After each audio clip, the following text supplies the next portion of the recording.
Ever wondered why submarines don't swim like fish? Well, maybe because they aren't fish. Now, that's a no-brainer, but it's an interesting way to start our deep dive into the world of submarines. Submarines, those impressive hulking vessels that plunge into the ocean's depths, carrying an air of mystery and intrigue, are quite the engineering marvel. These steel behemoths are not just for cinematic spy thrillers, oh no. They serve in scientific research, deep-sea exploration, and of course military operations. But how do they come to be? How does one go about making a machine that can withstand the crushing pressure of the ocean, navigate its murky depths, and still manage to stay afloat when needed? Well, it's all about layers. Much like crafting a delicious sandwich, building a submarine involves assembling different components one layer at a time. So, submarines aren't fish, but they do have something in common with your favorite sandwich. They're both made layer by layer. What's the first ingredient in a submarine sandwich? No, it's not mayo, it's steel. Now you might be thinking, wait a minute, I don't remember ordering a side of iron ore with my foot long. But let me assure you, this is one sandwich that won't leave you hungry. You see, the hull of a submarine, its outer shell, is made from high-strength steel. This isn't your garden variety cutlery steel, oh no. This is the kind of steel that laughs in the face of deep-sea pressure and waves off corrosion like a pesky fly. The steel starts off in massive sheets, as big as a house and as thick as a dictionary. These sheets are then shaped into the sleek, streamlined form of a submarine. This is done using a process called cold rolling, which, despite its chilly name, is actually done at room temperature. The steel is passed through a series of rollers, which gradually bend it into shape. It's a bit like making a giant steel burrito, only without the guacamole. But we're not done yet.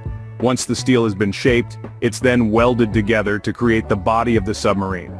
This process involves melting the edges of the steel until they fuse together, creating a watertight seal. It's a bit like sealing the edges of a pie crust, only instead of apple filling you're dealing with a couple hundred tons of steel. The welders who do this job are some of the most skilled in the world. After all, when you're dealing with a sandwich that's going to be submerged thousands of feet below the ocean surface, you can't afford to have any leaks. And there you have it. The first layer of our submarine sandwich is complete. But hold the pickles, this ain't your average sandwich. Now that we have the bread, it's time for the fillings. And no, I don't mean ham and cheese. Our submarine sandwich needs some hearty fillings to make it truly seaworthy. Let's start with the engine. This isn't your everyday car engine. It's a nuclear-powered beast, capable of propelling our vessel through the deep blue for months on end without needing a pit stop for fuel. Next up, the navigation systems. These sophisticated gadgets are the eyes and ears of our submarine, guiding it safely through the ocean's depths. They're like the GPS in your car, if your car was navigating the Mariana Trench instead of Main Street. And finally, the living quarters. These are the spaces where the crew eat, sleep, and live during their underwater adventures. Think of them as compact, ultra-efficient apartments complete with their own kitchen, bathroom, and even a gym. With all these components, our submarine sandwich is starting to look more like a deluxe club sandwich, just don't try to take a bite. Now for the finishing touches, and I promise there's no mustard involved. So, we've crafted our submarine sandwich, or rather, our submarine, but we're not quite done yet. The final steps in the construction process are just as crucial as the first. After all, this isn't a sandwich we can just toss out if it doesn't taste right. First off, the submarine undergoes rigorous testing.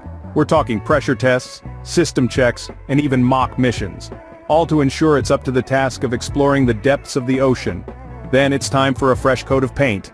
But this isn't your average paint job. The submarine is painted with a special, anti-corrosive coating to protect it from the harsh sea environment.